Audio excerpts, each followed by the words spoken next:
দাখিল 2024 গণিত MCQ সমাধান দেওয়া হলো। তোমরা সকলে মিলেই কমেন্ট বক্সে জানিয়ে দাও কার কয়টি হয়েছে।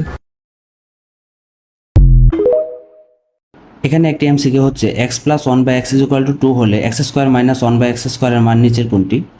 তো এই ধরনের এমসিকিউ আসলে ক্যালকুলেশন করে খাতার মধ্যে রাফ করে যদি আমরা করতে যাই তাহলে আমাদের অনেক সময় লাগবে, 2 থেকে 3 মিনিট টাইম লাগবে, কিন্তু আসলে আমাদের তো এত টাইম নেই। তো আমরা হচ্ছে কি করব, ক্যালকুলেটরের মাধ্যমে এটা মাত্র 10 থেকে 15 সেকেন্ডের মধ্যে সমাধান করে ফেলবো।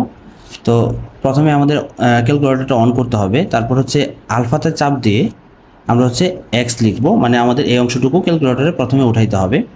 তাহলে এক্স দিলাম, এরপর হচ্ছে প্লাস দিলাম, এখানে প্লাস, এরপর লিখতে হবে 1/x, আমরা লিখবো হচ্ছে 1/x।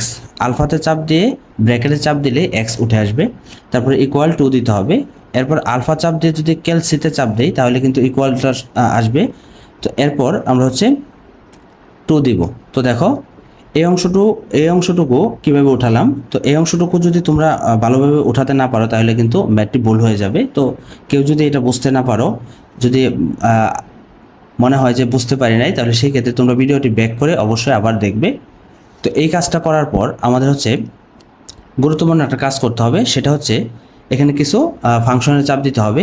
তো আমরা কি করব, প্রথমে হচ্ছে শিফটে চাপ দিব, শিফট ক্যালসি 1 ইকুয়াল, এরপর আবার শিফট ক্যালসিতে চাপ দেব।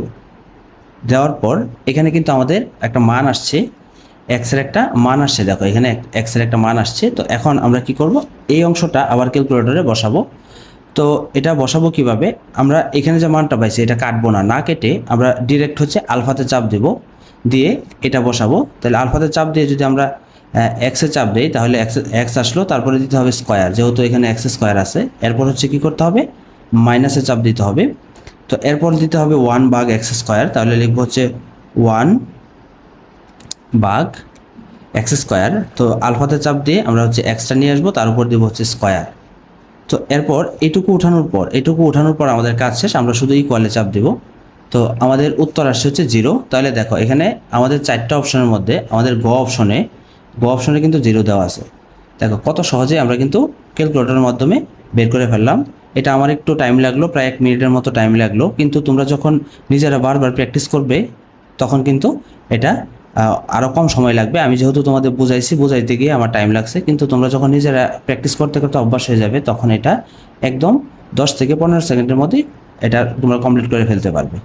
তো এরকম তথ্যমূলক ভিডিও পেতে অবশ্যই চ্যানেলটির সাথে থাকো। ধন্যবাদ।